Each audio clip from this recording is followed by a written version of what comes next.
Hi, I'm Ian. Be careful when you open up the shipping box with a sharp object.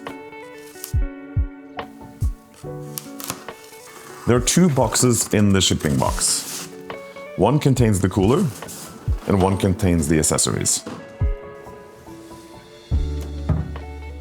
The accessories box contains the straps and two uni keys.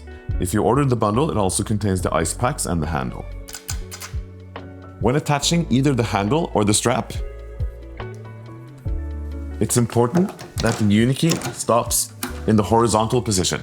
If the uni key does not snap into the horizontal position, it might be because this pin is not centered.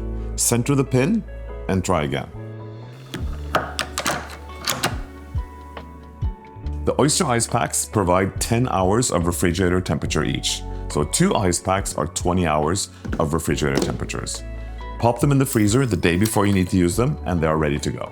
So that's how you unpack and assemble the Oyster cooler.